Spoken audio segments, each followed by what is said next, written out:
One of Cape Town's most famous landmarks is Robben Island. It's where the late former statesman Nelson Mandela spent 18 of his 27 years in prison. Mandela had said Robben Island is a place where he learned more about the human behavior of human beings. He would have turned 100 years old this year. It was in June 1964 that Nelson Mandela and 7 other trialists were sentenced to life after having been convicted of sabotage in what has become known as the Livonia trial. He would spend 18 of his 27-year prison term at the island. His days, together with other political prisoners, were spent breaking rocks at the island quarry. Prisoners here were allowed 1 visit per year and 1 letter every 6 months. And the letter had to be no more than 500 words. But Madiba found a positive side to being there. I can't believe that I spent 18 years in Robben Island. It looked like a very short time. But one is happy to have been associated with such a historic place. But the irony of Robben Island being a historic place is his incarceration and that of his fellow Livonia trialists. Mandela, Governor Mbeki, Walter Sisulu, Raymond Mhlaba, Ahmed Kathrada, Elias Motsoaledi and Andrew Mlangeni arrived on Robben Island in 1964. Dennis Goldberg, because he was white, was sent to Pretoria. Madiba says while being a painful place to be at, it was also a place to learn about human behavior. The warders, almost all of them were Afrikaners, but there was a debate amongst them. Some said the responsibility for saving white supremacy now rests upon us as warders in Robben Island. We must treat these people in such a way that they will never think of coming back again. But others, still warders and Afrikaners, said, no, we have to be very careful because in history, the situation has changed. One who was at the top goes down, and the one who was down goes on top.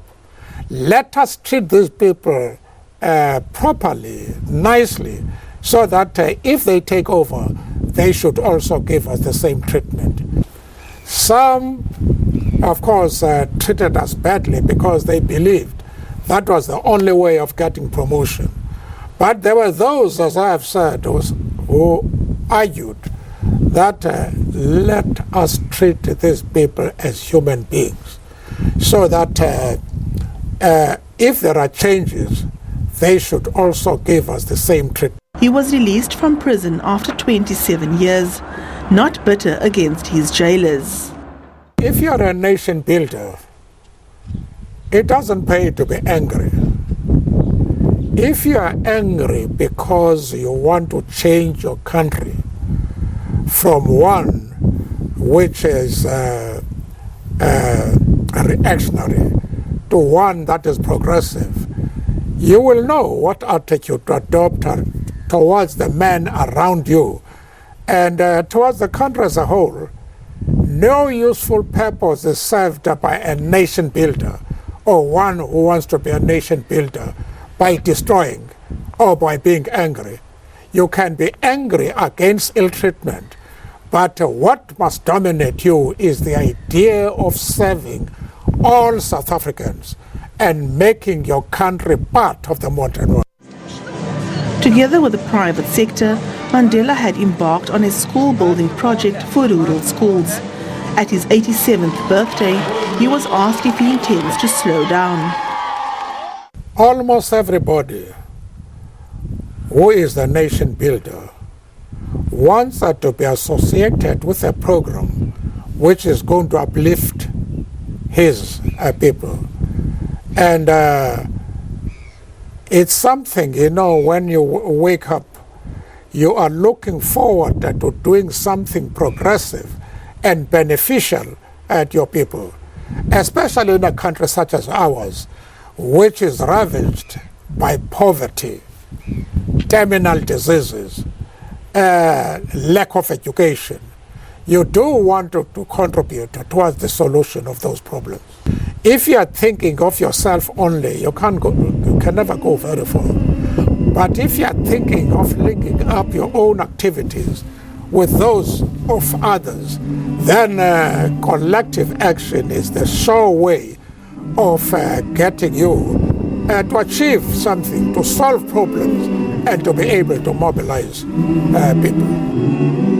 Madiba's longtime friend and fellow Robben Island prisoner Ahmed Kathrada once described him as one of the most humble persons he has ever met, who treated everyone with the same respect they deserve.